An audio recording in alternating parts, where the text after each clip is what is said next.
All right, so I'm also a cartoonist. The reason is that I get very optimistic when I think about the future, and then I just want to impart that to people. And the only way I could think of to do so is to draw cartoons about it. So here are my cartoons. I also try to break down legal concepts into simple, digestible forms, so that's the other reason I draw cartoons. So let's see. Oh, there we go. So about the legal system, about the economic system, I've drawn a grain mill to kind of illustrate how it works currently. And so let's imagine you want to make bread.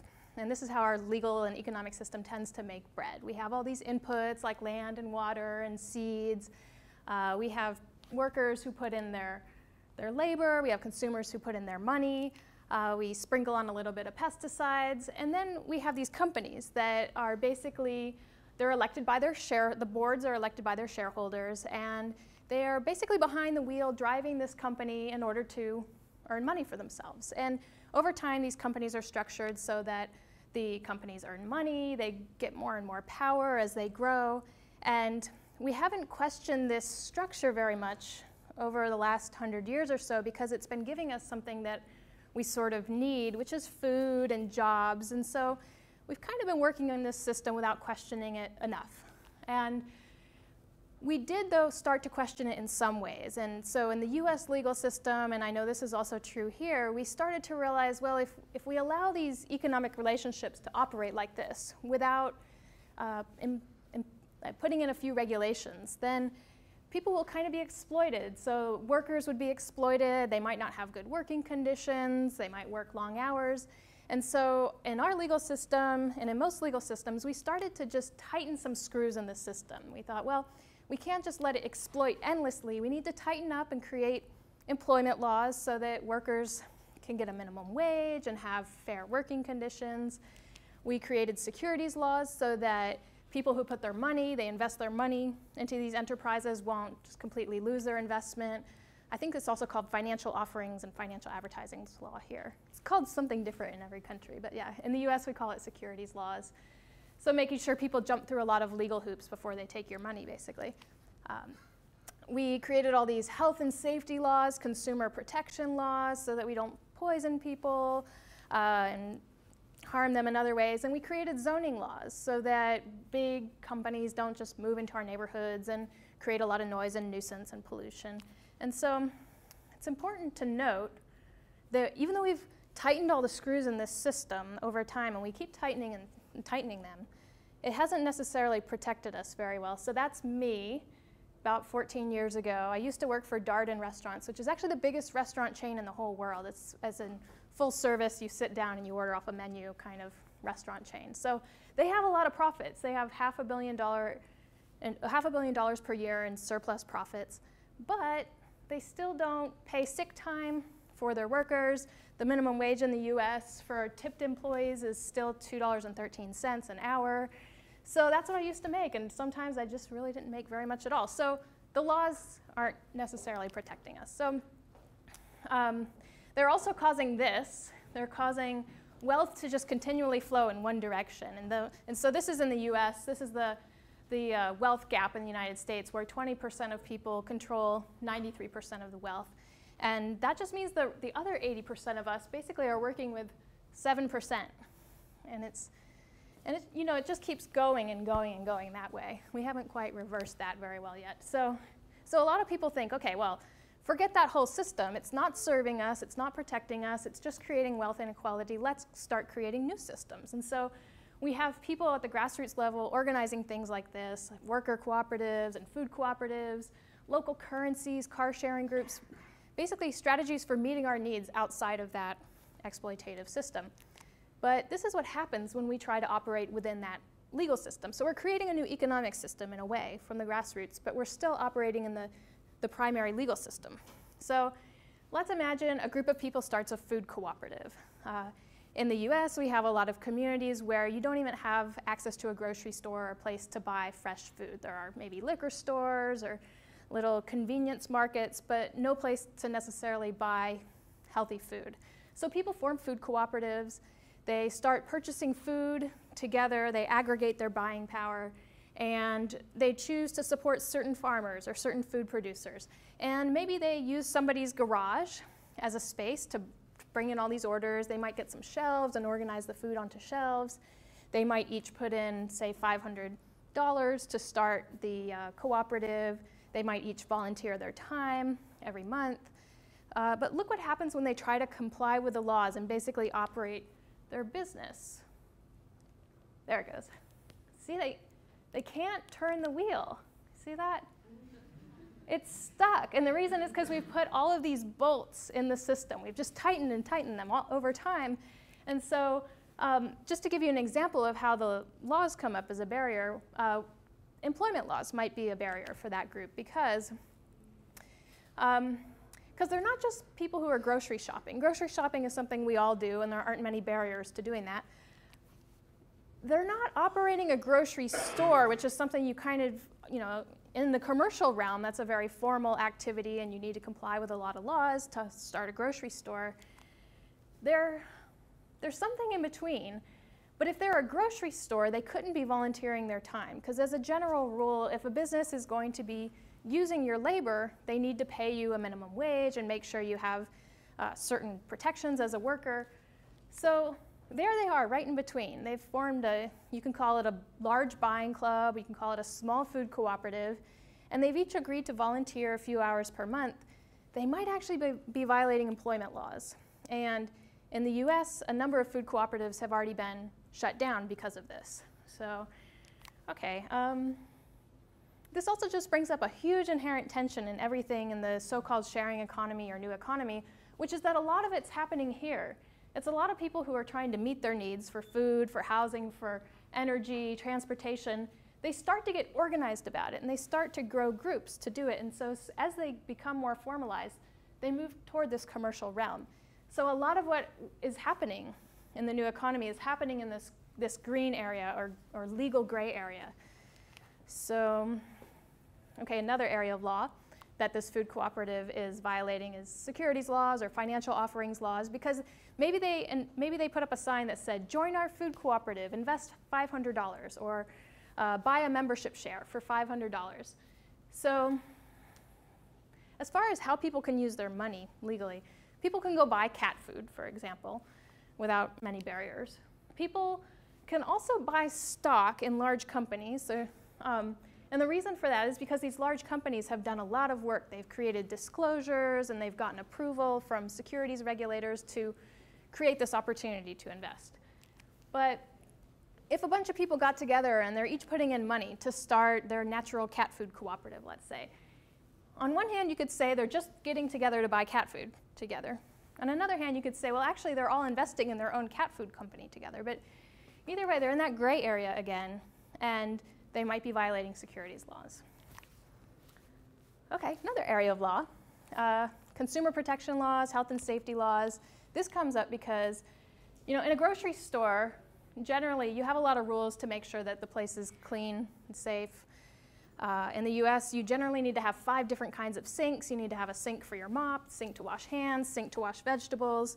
You need to have washable floors, washable walls, all of these things. So if you're operating in someone's garage or just any other space that you can get cheaply, you probably can't comply with that. And so here again, this buying club is right in that gray area again, and it's not clear if they need to comply with these laws. In fact, I was part of a food cooperative that didn't get shut down, but because we weren't able to comply with this, we eventually realized we couldn't afford to stay in business. So just another example of how consumer protection and safety laws are creating a barrier to interesting and wonderful economic activities in communities is that seed libraries are now being shut down across the United States. We have 400 seed libraries, they're places you can go and get free seeds of all varieties.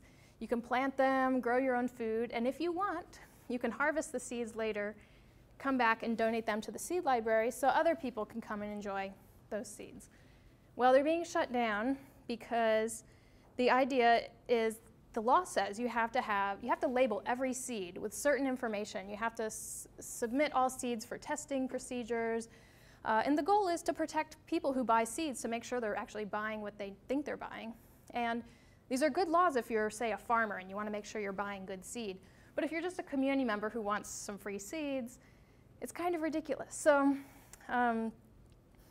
So yeah, this is actually something we're working on currently in the US, is trying to change the laws in all 50 states around access to seeds. So, okay, one more area of law, just to talk about how it comes up as a barrier.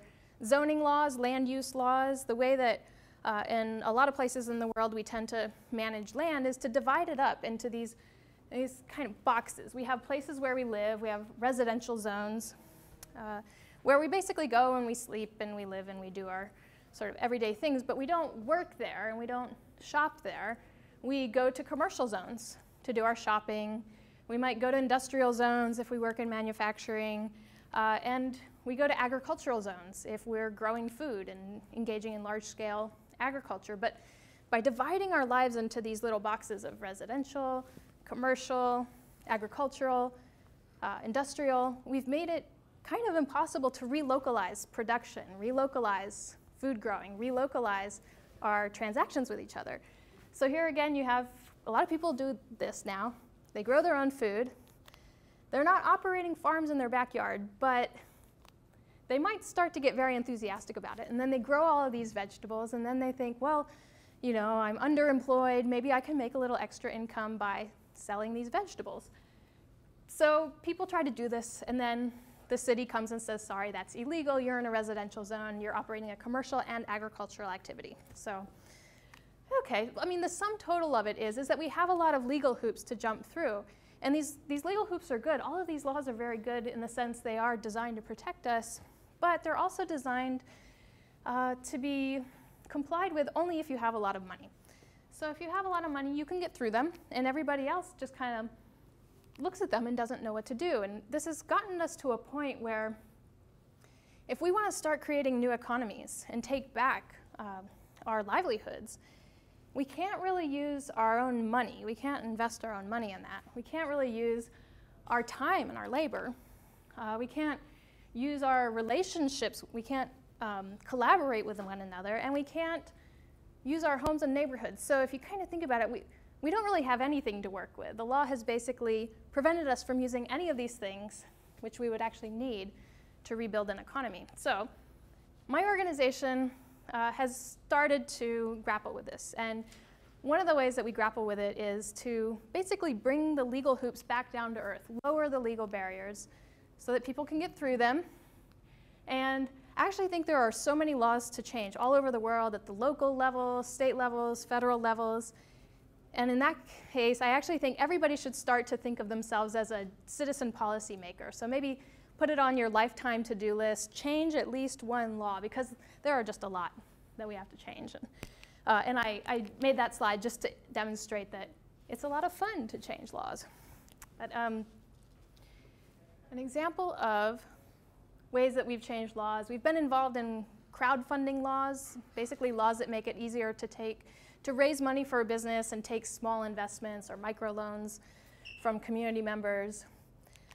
We've been involved in cottage food laws, which are the laws that let you make certain foods at home and then sell them in the community. So using your home kitchen, you can now, in a lot of states in the United States, bake bread. Because you never hear about people getting food poisoning from bread. Bread is a pretty safe food item. So jam, dried fruit, other foods that generally are pretty safe. So we're lowering a lot of barriers. We're basically carving out exemptions for small-scale activities. There's our website, by the way. I put it up just so you know it's a very colorful, unusual website with squirrels, with megaphones and things. So hopefully you'll visit it and check out what we do. But these are some of the laws we just passed last year related to alternative currencies, housing cooperatives, neighborhood food growing. But there's also this problem that we kept running up against, which is, okay, all of these regulations, they were created to protect us. We can't just keep loosening them for every little thing that we can think of, because it could open floodgates to extraction, especially in realms like employment laws where workers are very vulnerable, or securities laws where our investments can be very vulnerable. So then, and we especially can't loosen them for businesses like this, because even when they have a lot of resources, they don't invest them to protect people. So finally realized the answer is that we just need to change the economic system that we're operating in. And it's the economic system that's flawed, and we only really need to change two things about it. One, is who's in control, and the other is who gets the money. So if we only change those two little things, we could actually begin to change the laws. So let's see what happens with this particular bread company. Okay, there's a bread company now where the board of directors, it's not elected by the shareholders, it's elected by the workers, the bakers themselves. So by definition, this company is going to be driven or steered in the direction that will benefit the workers. Also, let me see if this works. I just made this today, these things. The profits, okay, where does the money go? The profits are going to be distributed to the workers on the basis of the value or quantity of the work they do. A lot of worker cooperatives just measure it by the number of hours. So if this worker worked 2,000 hours in the year and this one only worked 1,000 hours, this person's going to get twice the dividend at the end of the year. So, yeah, that's a worker cooperative. And the thing about the word cooperative, though, I just have to stop and say one thing, is in a lot of places, the word cooperative has a lot of baggage. People tend to think, oh, cooperatives. Cooperatives are places where they're always having really long, frustrating, boring meetings. And they're kind of slow, and they don't get a lot done. So I wanted to boil cooperatives down to a very simple legal concept, which is, the first thing is that money doesn't buy power in a cooperative because decisions are made on a one-member, one-vote basis. So in that worker cooperative, each worker gets one vote in the election of the board. It doesn't mean they're involved in every decision, but at the end of the day, because they elect that board, they have the power to organize in their interests. And money doesn't buy profits. So your ability, your privilege, the money that you have to invest in a business is not what's going to determine your ability to earn money. It's actually the work that you do. It's the contribution that you make in labor or other forms. So that's the sort of basics of cooperatives. And if you just boil it down to those two things and try to shed some of the misconceptions about cooperatives, I think that's very important to do. So, so a consumer cooperative, of course, is one where the consumers, the customers, elect the board of directors, again, on a one-member, one-vote basis. But what you do with the profits at the end of the year is a little bit different. You distribute them on the basis of the quantity or the value of the purchases people made. So if one person bought twice as much food, they would get twice the dividend at the end of the year. And the thing about cooperatives is they don't keep cranking wealth in that direction. They turn wealth around and they basically cycle and recycle it in our communities. And as you cycle and recycle wealth, it grows that share of wealth here in the 80%. So, so just to compare and contrast, so I talked about this extractive economic system that's basically designed to take as much as it possibly can. And here's one that's designed to basically provide for its members, to protect its members, to nourish its members, and it has disincentives to exploit them. And it cycles and recycles the wealth. So you can call that a generative system. So that is our legal wedge. When you compare and contrast, we have one system that's designed to extract, and we have one legal structure that's designed to generate. And another word, and that's also the place. If you have systems that are designed to generate, legal structures that are designed to generate, then that's when you can begin to loosen some of the bolts. You don't loosen them for these extractive entities. You can loosen them for cooperatives. So for example, this consumer cooperative maybe doesn't need to have 5 kinds of sinks because they're the ones who are running the grocery store. They're also the ones running it, so maybe they don't need to comply with securities laws before they put their money in, and so on. So one moral to the story is cooperatives, just to emphasize it, is because we can't change the economy without them, but we also can't change the legal system without them. We've sort of painted ourselves into a corner with our legal system, and I think the only way to get out is to build legal structures that provide for us. And another way of saying it is we're creating commons. I've started to use this word commons more. And I started to really like the word commons after I read this book. And in the way that David Bowie Era, the author, describes a commons is he says that a commons can arise anytime a group of people comes together and decides they're going to manage a certain resource with the goal of equitable access and to create or to ensure long-term stewardship. So I'm going to describe just a few other examples of commons, because it's not just cooperatives. There are other legal structures that can be designed to do this. Nonprofits. So a nonprofit, by definition, takes the earnings of the entity and reinvests them into the entity. So the wealth cycles and cycles around in the nonprofit. It doesn't get distributed out to anybody. And then you have a board of directors. Although different types of nonprofits, the board is elected in different ways. So let's imagine you're creating an organization to create access to agricultural land. So you call it an agricultural land trust. And generally land trusts, at least in the United States, are nonprofit organizations. And well, here's the thing about nonprofits. Nonprofits also kind of have a bad reputation. At least where I'm from, people are always saying, oh, nonprofits, you know, they're these big, clunky organizations. This is what people think of a lot of times when they think of nonprofits. And, you know, they're slow. There's all this, you know, bureaucracy in nonprofits. But again, like, nonprofits don't have to be that.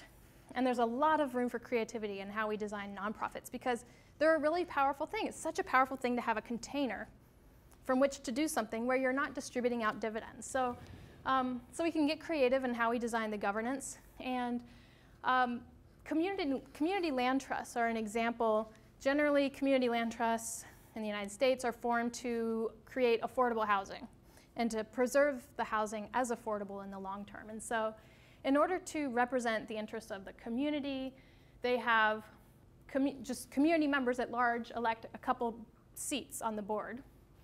They have the residents of the land. They give them a voice by allowing them to elect a couple of the seats, or a third of the seats. And then a lot of times a third of the seats are appointed by the board members in order to represent special skills or expertise. But we can keep getting creative with this kind of thing. If you're creating a land trust to benefit farmers and to ensure long-term access to agricultural land for everyone, and this is because I'm involved in creating an agricultural land trust right now. So these are some of the ideas that we're thinking of. Is we want the residents of the land, the farmers, to have a voice.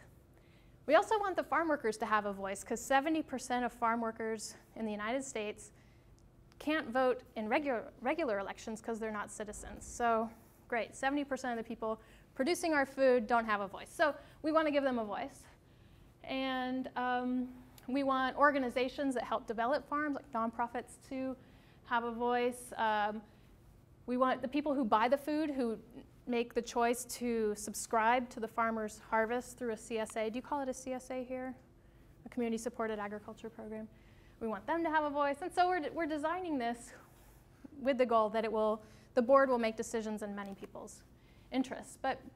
And we're also using some of the principles of Elinor Ostrom. She got the Nobel Prize in economics, and she looked at commons around the world and asked the question of, well, what structures are most stable? What are the ways in which people have managed commons for long-term stewardship? And she found these principles. She said, across the board, these are some of the things that I see in the design of commons around the world for management of land, for management of fisheries. So you could just go on Wikipedia and look up Elinor Ostrom to find these principles. So we thought, well, let's try to embed these in every organization we design. Let's try to embed them in this agricultural land trust. And so one of the things that she says is, for larger groups, because we want this land trust to be pretty large, create multiple layers of nested enterprises. So, and also, what does she say? Have participatory decision-making by the people who are actually using the resources. And so she uses big words like subsidiarity and polycentricity, which, since I'm not an academic, I don't usually use those big words. But the idea is that governance should kind of come from below. You should be able to harness the wisdom of people from every level of the organization. So you have a board of directors, which brings their wisdom. But you also have groups of farmers at the local level who can organize circles and then gain legitimacy by petitioning a higher circle or the board of directors to be a smaller decision-making body. So that's part of what we're creating with this land trust. And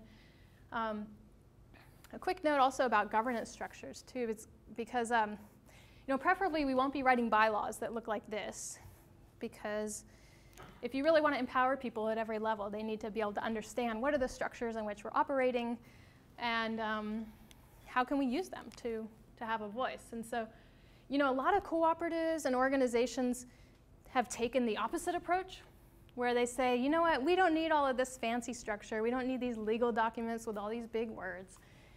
We're just going to have good relationships and it will all be fine.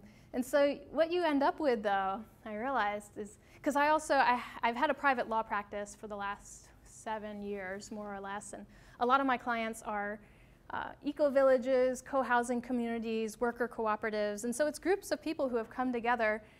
And prior to me becoming their lawyer, they might not have had very much structure in how they make decisions. And so what you end up with, I call it the tyranny of structurelessness, Rex. But there was this article written in the 60s or 70s about feminist movements that said, well, you know, a lot of feminist groups rejected this idea of having a lot of formal structures because that is, you know, it creates structures of hierarchy. And they said, we don't want hierarchy.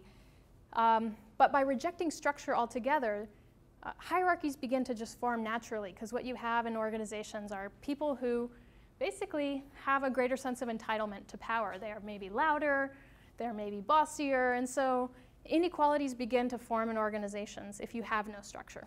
So structure is very important. And structure comes in the form of creating clear procedures for how you hold meetings, for how decisions are actually proposed, how you make those decisions, what are people's voting rights, what are the compositions of the governing bodies, how many different governing bodies do you have, what do you do when somebody has a conflict of interest where the decision might benefit them financially. And so you do end up with a lot of papers and procedures, but those are the things that empower people, because if you can read and understand them, you can have a voice. And so there's my organization. That's not actually my whole organization, but we have 8 staff members. By the way, just a fun fact is that 4 of them are becoming lawyers without going to law school, which you can do in just 4 states in the US, including California. So they're basically studying with me and other attorneys, and we wear these giant hats sometimes because Abraham Lincoln became a lawyer that way. But anyways, so that's just a side fact. But one of our goals is just to empower everybody in the organization and continually grow everyone's skills. But we've also adopted this governance model called holacracy, which if you go to holacracy.org, you're going to see this website with all these sleek products and videos and everything. But what it is actually a very powerful way to break up the functions of an organization and distribute power in decision making and create a lot of clear processes for how do you hold meetings, how do you make decisions. And through these clear processes, see, there's me, even though I founded the organization, even though I'm called the executive director and I'm a lawyer, and you would think I'd be, you know, the one who makes all the decisions maybe. Everybody else in the organization can bring proposals and influence the direction of the law center. So we've also created that subsidiarity. We've divided out governance into a lot of circles, and so there's a lot of things that happen at my organization that I'm not even involved in, these sub-circles of activities. Like we created an academy for people who are starting worker cooperatives, and there was a small circle of people that was involved in operating that. And so we create that clarity around who has autonomy and who doesn't, and that empowers us to get a lot done. Not every decision has to go up through me or go up through our board. Also, we put our policies online, or we put most of them, the ones that we've cleaned up enough, so other organizations can try to replicate our model. I'm also very inspired by this book that I've been reading called Reinventing Organizations by Frederick Lalo, and you can download it from reinventingorganizations.org. But he looks at organizations around the world that have created just highly functional distributed governance systems. He looks at large organizations, even with 1,000 or more employees, where they've managed to spread governance throughout the organization in very efficient ways. So anyways, yeah, I was just saying that because, you know, nonprofits, there's a lot of different ways to design them. There's a lot of different ways to ensure that different stakeholders are engaged and that their voices are heard. So, though I wanted to highlight at least one more form of commons, which is or maybe 2. I'm not really sure what to call it, but David Bowie Era calls it a stakeholder trust. There's also a guy named Peter Barnes who writes about this. I think he calls it a stakeholder trust also. But basically, it's an entity that's designed to recycle some of the wealth, but also pay out dividends to everybody. I'll tell you what I mean by everybody. To basically pay equal dividends. So I've already showed you organizations, cooperatives, basically, that pay dividends on the basis of people's work or their purchases. But here's an example of one that pays everybody an equal dividend. And the organization is governed by trustees whose job it is to make sure that we manage a resource in the long term, not only for present generations, but also future generations. So here's an example of a resource we might want to manage like that, which is the Earth's, well, maybe the Earth, but also the Earth's atmosphere and our ability to put carbon into it and our ability to pollute it. Because basically when a company does that, a lot of companies put carbon in the air for free without paying anything, or they pollute our air for free. But one idea that Peter Barnes has come up with and other people are saying, hey, we should maybe try this, is to start charging a fee when people put carbon into the air or pollute the air. And then pay that out, pay those fees out to everybody, because we were all born here on this earth. We all have a birthright to these resources. And so we shouldn't just let one person pollute it because they have the money to do so. If they're going to do so, they're taking away something from the rest of us. So an example of an organization that does this is the Alaska Permanent Fund. So in the US, the state of Alaska, which is huge, has a lot of minerals, oil, gas resources, and so the state created this trust, and the trust charges any company a fee if they're going to take minerals out of the ground or extract oil, and they raise the fee to kind of disincentivize the extraction, but when the money that they earn, they actually distribute every year to every person who lives in the state as a basic dividend. So in this way, people also get a universal basic income. So if they're unemployed, they at least know they're going to get $2,000 or $3,000 in the form of a dividend check from the trust. And one reason, so I was talking about different forms of governance and how to represent different stakeholders. In this case, you might want to have trustees that are appointed and that serve indefinitely. And the reason is, well, one reason is, if you have people be elected, then future generations don't have a voice. Future generations can't say, hey, what about us? Don't use up the whole resource before we're born. So you can't necessarily rely on current day individuals to make decisions in the best interests of future generations. But also because people do behave differently when they are in elected positions. Part of that is because there's so much money in politics, and that's something that we can work on resolving. But in the meantime, in a lot of situations when you have people get elected, by the time they're there, they've already bought, they've been bought by so many interest groups that they're not necessarily making decisions in the benefit of everyone. So appointing trustees who have a fiduciary duty to benefit future generations and who know that they're going to be in that position in the long term might do better than elected trustees. So since I haven't mentioned it yet, and people often ask about it, I thought I'd mention benefit corporations, B corporations, because Bronwyn also mentioned that, well, you have the community interest corporation here, but also it sounds like people might propose another type of company here, or it's under consideration, right? Is that what you said? Yeah, so it's a type of company that it operates like a regular for-profit company on one hand, but it has the ability to put in its charter or its articles of incorporation certain environmental goals, certain social goals. So they're companies that do good things. And so that's a nice thing. But the one thing I wanted to say is that even benefit corporations, even corporations that build certain environmental and social goals into the design of the organization, still have a voice in their head. And that voice is the shareholders who elect the board. And those shareholders do want to earn money, and there's kind of this insatiable drive to earn money, because if you've noticed, there are people who earn millions and millions or billions of dollars, and it's kind of rare for them to stop and say, okay, I've earned enough now. there is kind of this insatiable drive to continue to maximize profits. And so as long as you have that voice in the head of an organization, meaning you have board members who can maximize their profits, then they're going to be making decisions that do maximize their profits, at least in some ways. They might say, well, let's buy the cheaper grains. Let's not buy the cooperatively produced grains. Maybe we'll cut a few corners, cut health insurance. And so generally, if you're building a commons, you don't want to have that type of voice in a governance role.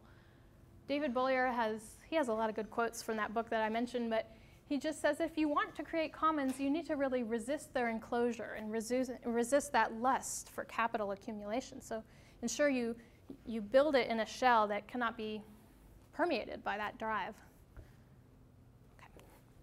Okay.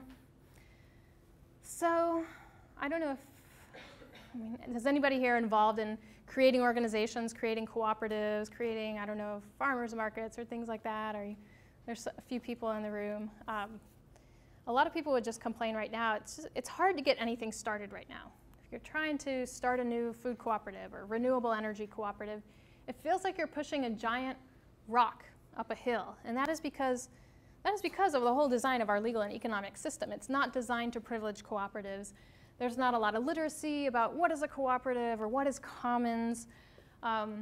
There are, as I mentioned, legal barriers. There's not necessarily financing opportunities. And so I do actually think we're going to get to a tipping point. And we're going to get there through the convergence of a lot of factors. And those factors do involve removing legal barriers. It's through education, if you're an educator, of just growing literacy about what are these legal structures and what are their impacts. Building consumer consciousness about these things, creating financing opportunities. There's basically a role for everyone. Yeah, that's everyone. So we're all kind of just creating the fertile ground for these things. And I have hope because I do think we'll get to that tipping point. And if you're kind of an everyday person thinking, well, what is my role? Sometimes I like to break it into 4 different levels of building the sharing economy. There's things that you can do at the sort of casual, at the level of sort of doing things on a one-time basis, at the casual, spontaneous level, just coming together with your community to do more rather than relying on giant companies. So borrowing things, providing childcare to one another, giving people rides.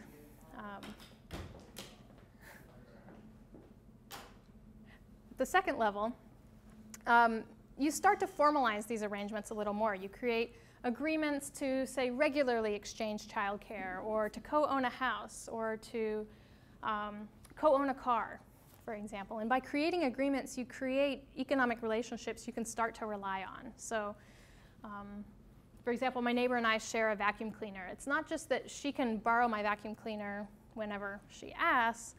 Well, she can. It's not that she just sort of occasionally asks, but we actually have an agreement that the vacuum lives at her house.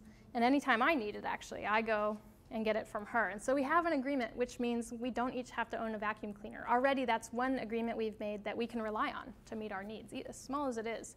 These things make a big difference. At the third level, we build organizations. And this is a lot of what I've been talking about so far, is what is the structure of these organizations. But the great thing about organizations is, unlike the spontaneous things we do with neighbors or these agreements that we create, organizations become institutions in our community. So even if we move away, those institutions remain. And that's how you begin to really embed a sharing economy throughout a community. But there's also a fourth level, which I kind of have been referring to as universal systems of provision. Basically, systems that are there to provide for everybody, or commons, maybe you want to call them. But universal access to health care, public universities, things that pretty much everybody needs and that we can know that we can rely on. So I'm trying to think about what to, all right, let's talk for 5 more minutes. I told myself I was gonna put in a few things and then decide at the end what I was gonna include, because I always want to talk about so many things, but let me see. Well, okay, yeah. One question that a lot of people have is, how all right, we start creating all these new organizations. We create new enterprises to make bread and sell bread. How are these little companies, these small organizations and projects, going to compete with that current economic system we have, with large bread companies, for example? So that's where another legal tool comes in. So I've talked a lot about organizations and the legal structure of organizations, but also the agreements that we make, agreements in the form of binding contracts we can rely on, will make a big difference. So here's an example of one. So people nodded their heads when you said you've heard of community-supported agriculture. I guess someone told me it originated here, so that makes sense.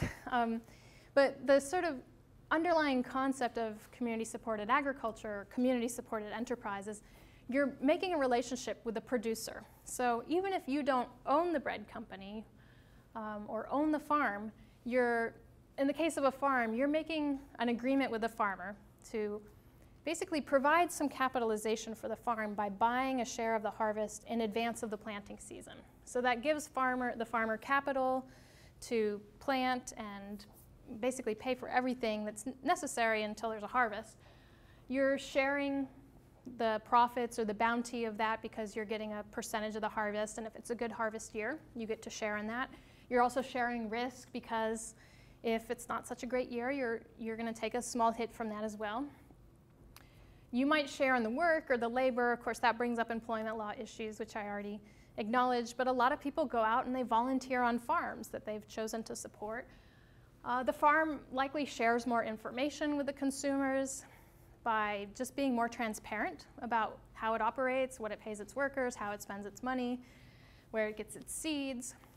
And finally, decision making, where a farmer might actually involve customers in decisions about, well, what is it that you want to buy? What should I actually grow this year? And so basically you have consumers and producers making agreements.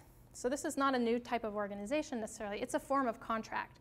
So they're making contracts to share 6 different things that we normally don't share so much when we go out to buy bread. And so we can begin to support a lot of businesses like that.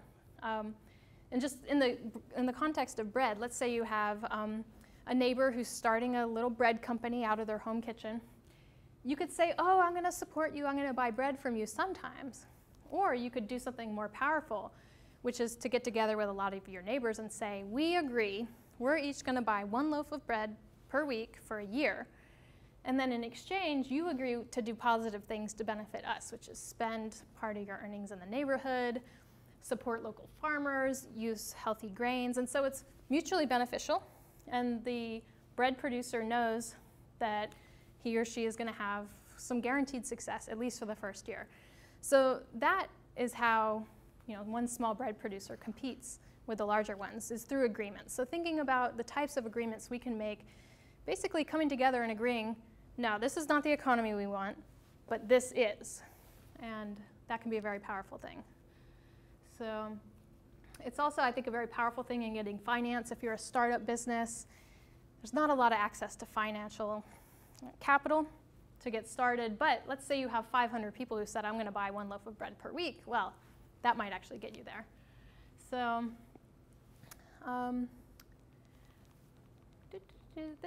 this is one little set of slides I was going to use, but I actually made it into a cartoon and put it on YouTube.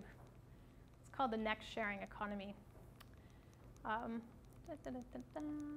So hopefully I won't spoil the punchline. But a lot of what that was about is creating one other kind of cooperative, which I've been calling freelancer-owned cooperatives. And you've probably heard of Airbnb.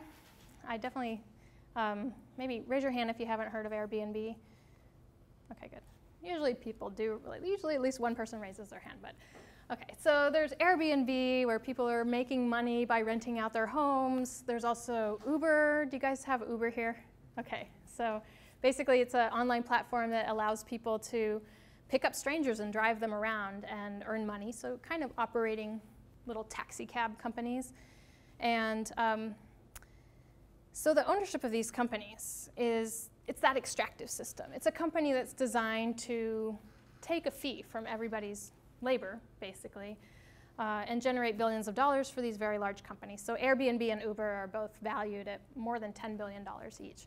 So it brings up the question of how do we protect these freelance workers? So the drivers for Uber and the hosts for Airbnb are what some people would call freelancers. Now, freelancers is this word that's kind of just coming into more usage, even in the US, but it's important because by some studies, at least 34% of people in the US are freelancers, meaning they don't work as full-time employees at some place. Maybe they work part-time, but they also do other things. They might work on a contracting basis or have side jobs or a small enterprise, or they're temporary workers, or they drive for Uber, or they host for Airbnb. So the fact that they're 1/3 of our workforce means that we should really be thinking about how to serve their interests. And so, oops, I missed it. Where did it go? Well, what I was going to say, ignore that slide for 1 minute. Freelancer-owned cooperatives. So we just took one of those companies. It's not Airbnb, it's not Uber, but it's a company, it's an online platform that enables service providers to offer their services and receive payment. And these are people who walk dogs, who do babysitting, who do house cleaning, massage, people who are offering their services to strangers online, getting paid. It's called Loconomics, Loconomics, so loconomics.com. So we restructured it as a cooperative. It's now owned by freelancers. So the freelancers, they elect most of the board, and that means the board is going to be making decisions to benefit them. It's not going to be taking a huge cut of their money. Airbnb and Uber take 15 to 20% of each worker's earnings. And it's also going to be creating tools and creating programs that benefit them. So freelancers need a lot of tools. They might need training opportunities. They might need marketing help. They need website help. And so Loconomics is basically, because it's driven by the freelancers, going to be making decisions that enhance their stability as workers. So freelancer-owned cooperatives. Oh, one little thing about lawyers, very quickly. It's the last thing I'm going to say is this is what a lot of lawyers do, is they work for that pile of wealth. A lot of lawyers work for the 20% wealthiest people in society, and that's why lawyers have been able to charge so much money per hour. And most people in the US just think, I can't afford a lawyer, I can't afford a lawyer, because lawyers have really kept themselves busy, basically serving that sector of society, and so they haven't really come back down to earth to serve this sector of society yet. But I predict now, so I'll be able to say, I told you so in 10 years, I hope, that I predict that about 100,000 lawyers in the world in the very near future are going to shift their focus of their work to serving the creation of local, resilient economies by serving co-housing communities, worker co-ops, small farms, and so on. And the reason I'm so optimistic that they'll do this is that there are so many unemployed lawyers right now. And in the US, we expect that by the year 2020 alone, there'll be an additional 227,000 unemployed lawyers. And there's already a lot. So what should they be doing with their time? Creating local sustainable communities. And so I also think that's going to change legal education. It's going to mean that we're going to be teaching lawyers in new ways, teaching them new skills. Nobody learns what a cooperative is in law school, but they should. Okay, at least not my law school. And the other thing that I think will happen is that lawyers will actually love their work and be happy, because if you think about it, you're probably much happier if the work that you're doing all day long is creating the world that you know that you could actually live in and that your kids could actually live in. And you don't have that cognitive dissonance of knowing you're destroying the whole world while making a lot of money. So I think lawyers will be happy. I'm happy. So hopefully that gives us all a lot of hope that we're about to create these things. We're all going to create these things. Lawyers are going to help us create these things, and we're going to all benefit from them. So that's the next economy. And also, another way I like to put it, this is again David Bowie Era, is we're about to become protagonists in our own lives. We're all going to be so actively involved in creating this. It's not like we're just waiting for the economy to crash down around us or hoping it will spring back up again. We're actually creating it. We are becoming it. And it's going to be great. So that's the end of my presentation. That's my book if you want it. And that's a discount code because it's far too expensive. And those are some resources that we put online. And now, hopefully, we can have a conversation. Thanks.